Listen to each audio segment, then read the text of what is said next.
O Evangelho segundo o Espiritismo, capítulo 13, que a mão esquerda não saiba o que faz a direita. Neste capítulo, Kardec trata dos seguintes assuntos: fazer o bem sem ostentação, os infortúnios ocultos, o óbolo da viúva, convidar os pobres e estropiados, e as instruções dos Espíritos versam sobre a caridade material e a caridade moral, a beneficência, a piedade e os órfãos. Fazer o bem sem ostentação. Segue uma passagem evangélica. Guardai-vos, não façais as vossas boas obras diante dos homens, com o fim de serdes vistos por eles. De outra sorte, não tereis a recompensa da mão de vosso Pai, que estás no céu. Quando, pois, dás a esmola, não faças tocar a trombeta diante de ti, como praticam os hipócritas nas sinagogas e nas ruas, para serem honrados dos homens. Em verdade vos digo que eles já receberam a sua recompensa. Mas quando dás a esmola, não saiba a tua esquerda o que faz a tua direita, para que a tua esmola fique escondida, e teu Pai, que vê o que fazes em segredo, te pagará. Mateus capítulo 6, versículos de 1 a 4. Segue outra passagem. E depois que Jesus desceu do monte, foi muita gente do povo que o seguiu. E eis que, vindo um leproso, o adorava, dizendo: Se tu queres, Senhor, bem me podes limpar. E Jesus, estendendo a mão, tocou-o, dizendo: Pois eu quero, fica limpo. E logo ficou limpa toda a sua lepra. Então lhe disse Jesus: Vê, não o digas a alguém, mas vai, mostra-te ao sacerdote e faze a oferta que ordenou Moisés, para lhe servir de testemunho a eles. Mateus capítulo 8, versículos de 1 a 4. Fazer o bem sem ostentação tem grande mérito. Esconder a mão que dá é ainda mais meritório. É o sinal incontestável de uma grande superioridade moral. Porque para ver as coisas de mais alto que o vulgo, é necessário fazer abstração da vida presente e identificar-se com a vida futura. É necessário, numa palavra, colocar-se acima da humanidade, para renunciar à satisfação do testemunho dos homens e esperar a aprovação de Deus. Aquele que preza mais a aprovação dos homens que a de Deus, prova que tem mais fé nos homens que em Deus, e que a vida presente é para ele mais do que a vida futura, ou até mesmo que não crê na vida futura. Se ele diz o contrário, age, entretanto, como se não acreditasse no que diz. Quantos há que só fazem um benefício com a esperança de que o beneficiado o proclame sobre os tablados, que darão uma grande soma à luz do dia, mas escondido não dariam sequer uma moeda. Foi por isso que Jesus disse: os que fazem o bem com ostentação já receberam a sua recompensa. Com efeito, aquele que busca a sua glorificação na terra pelo bem que faz, já se pagou a si mesmo. Deus não lhe deve nada. Só lhe resta receber a punição do seu orgulho. Que a mão esquerda não saiba o que faz a direita é uma figura que caracteriza admiravelmente a beneficência modesta. Mas se existe a modéstia real, também existe a falsa modéstia, o simulacro da modéstia. Pois há pessoas que escondem a mão, tendo cuidado de deixar perceber que o fazem. Indigna paródia das máximas do Cristo. Se os benfeitores orgulhosos são depreciados pelos homens, que não lhes acontecerá perante Deus? Eles também já receberam a tua recompensa na terra. Foram vistos, estão satisfeitos de terem sido vistos. É tudo quanto terão. Qual será então a recompensa do que faz pesar os seus benefícios sobre o beneficiado, que lhe exige de qualquer maneira testemunhos de reconhecimento, que lhe faz sentir a sua posição ao exaltar o preço dos sacrifícios que suportou por ele? Para esse não há nem mesmo a recompensa terrena, porque está privado da doce satisfação de ouvir bendizerem o seu nome, o que é o primeiro castigo para o seu orgulho.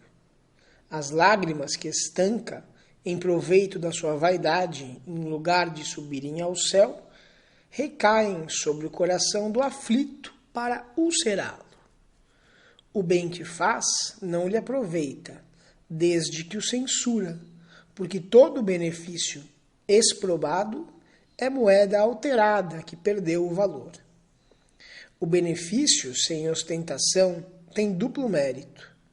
Além da caridade material, constitui caridade moral, pois contorna a suscetibilidade do beneficiado, fazendo-o aceitar o obséquio sem lhe ferir o amor próprio e salvaguardando a sua dignidade humana, pois há quem aceite um serviço, mas recuse a esmola.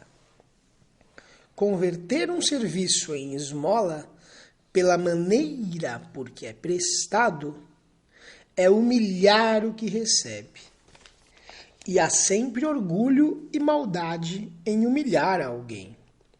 A verdadeira caridade, ao contrário, é delicada e habilidosa para dissimular o benefício e evitar até as menores possibilidades de melindre, porque todo choque moral aumenta o sofrimento provocado pela necessidade. Ela sabe encontrar palavras doces e afáveis, que põem o beneficiado à vontade diante do benfeitor, enquanto a caridade orgulhosa o humilha. O sublime da verdadeira generosidade está em saber o benfeitor inverter os papéis, encontrando um meio de parecer ele mesmo agradecido àquele a quem presta o serviço. Eis o que querem dizer estas palavras, que a mão esquerda não saiba o que faz a direita. Os infortúnios ocultos. Nas grandes calamidades, a caridade se agita e vence generosos impulsos para reparar os desastres. Mas ao lado desses desastres gerais, há milhares de desastres particulares que passam desapercebidos, de pessoas que jazem no miserável catre, sem se queixarem. São esses os infortúnios discretos e ocultos que a verdadeira generosidade sabe descobrir, sem esperar que venham pedir assistência. Quem é aquela senhora de ar distinto, de trajes simples, mas bem cuidados, seguida de uma jovem que também se veste modestamente? Entra numa casa de aspecto miserável, onde sem dúvida é conhecida, pois a porta é saudada com respeito. Para onde vai? Sobe até a água furtada.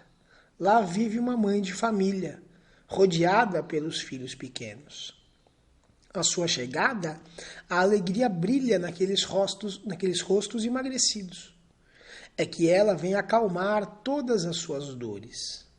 Traz o necessário, acompanhado de suaves e consoladoras palavras, que fazem aceitar a ajuda sem constrangimentos, pois esses infortunados não são profissionais de mendicância. O pai se encontra no hospital e durante esse tempo a mãe não pôde suprir as necessidades. Graças a ela, essas pobres crianças não sofrerão nem frio nem fome.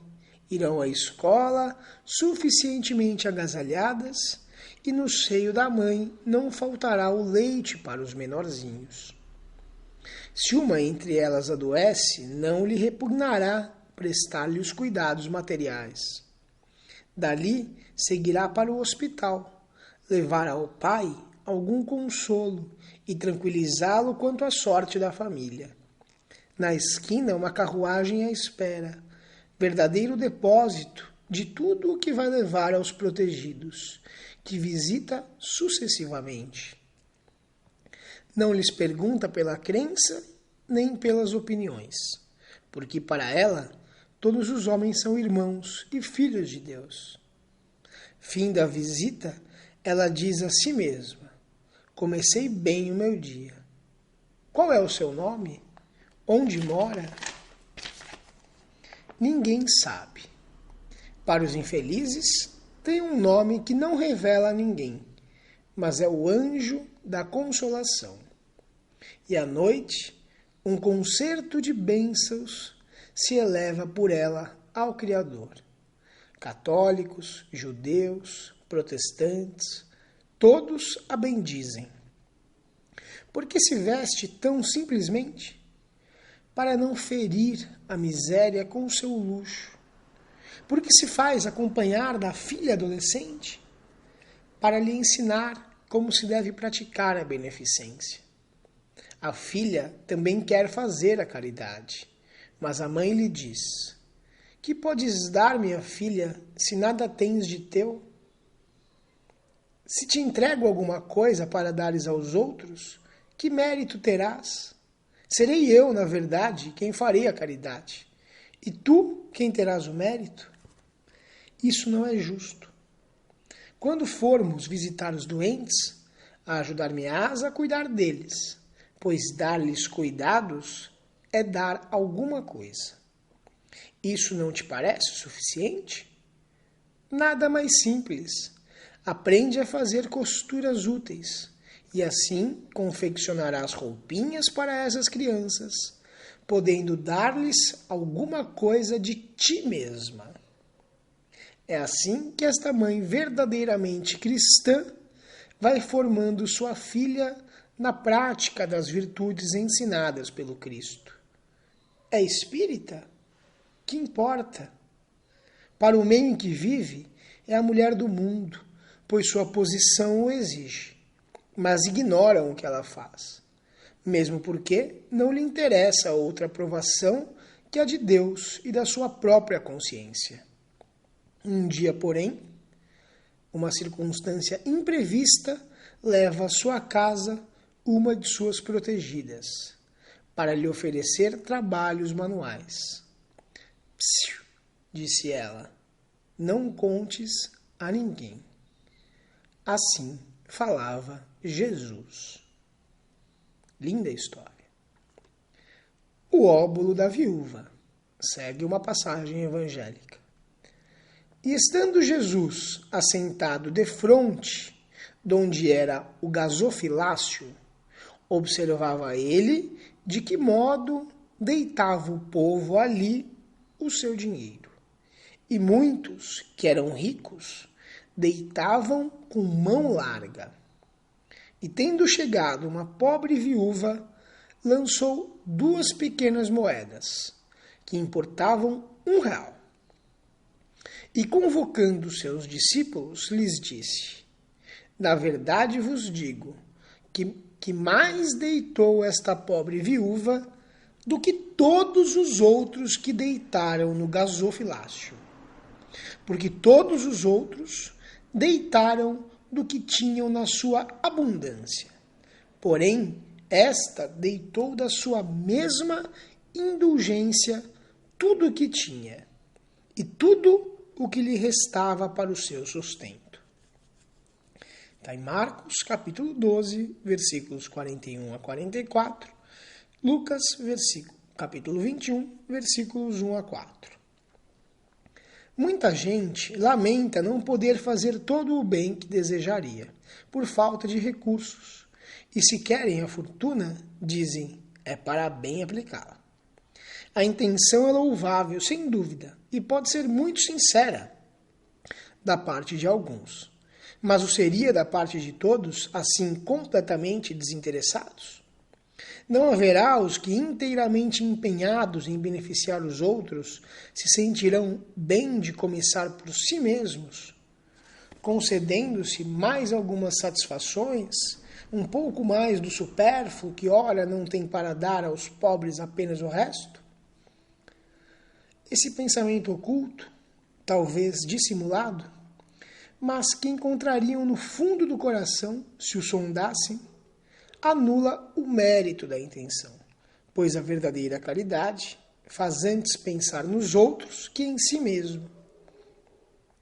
O sublime da caridade, nesse caso, seria procurar cada qual no seu próprio trabalho, pelo emprego de suas forças, de sua inteligência, de sua capacidade, os recursos que lhe faltam para realizar suas intenções generosas.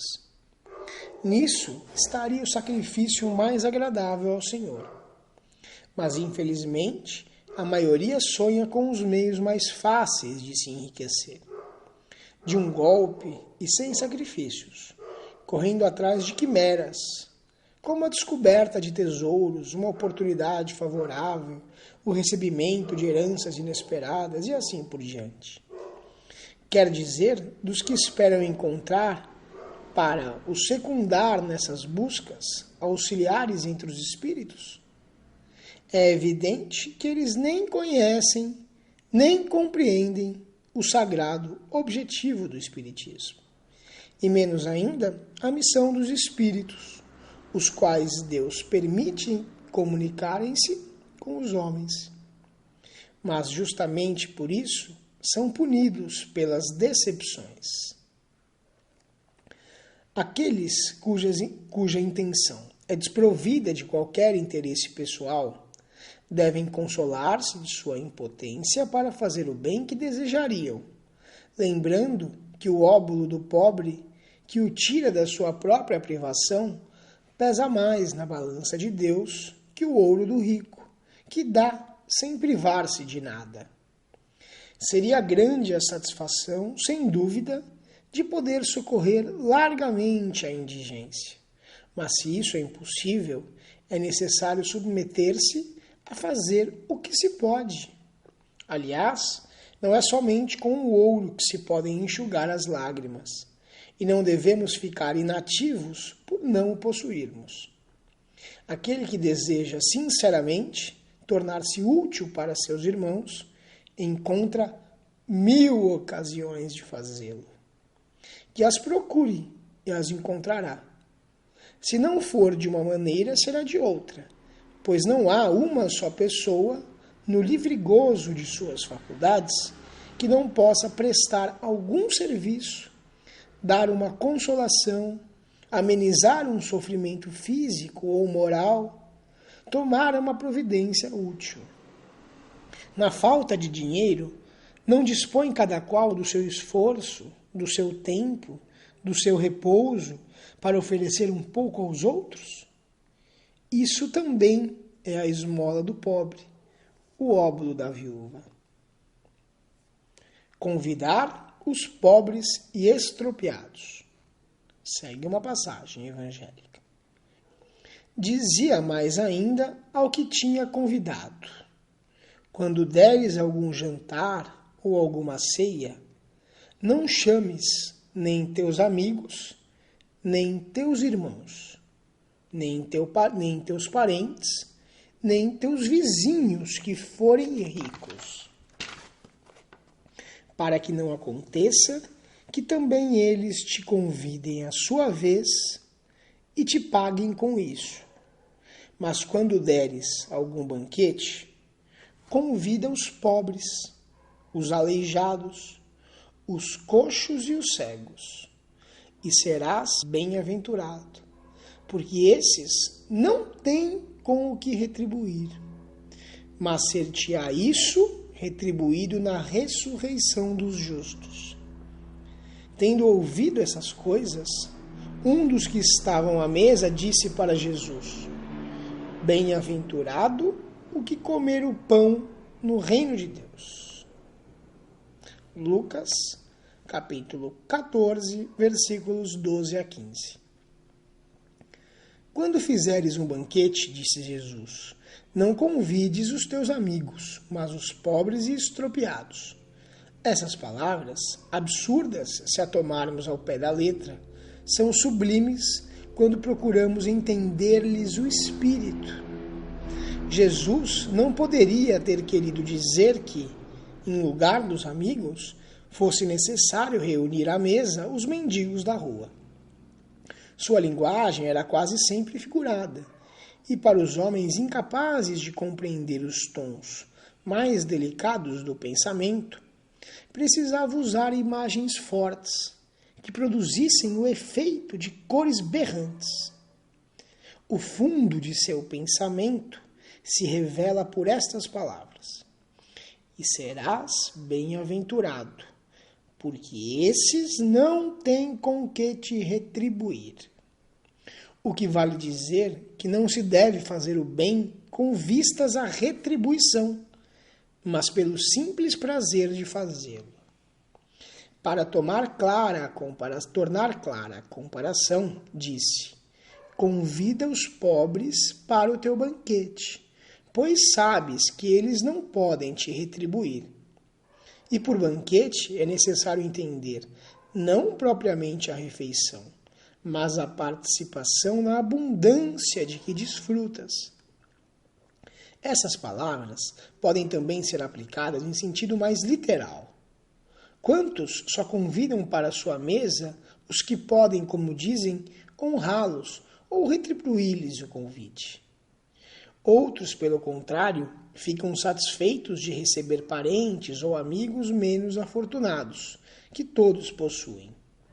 Essa é, por vezes, a maneira de ajudá-los disfarçadamente. Esses, sem ir buscar os cegos e os estropiados, praticam a máxima de Jesus se o fazem por benevolência, sem ostentação, e se sabem disfarçar o benefício com sincera cordialidade.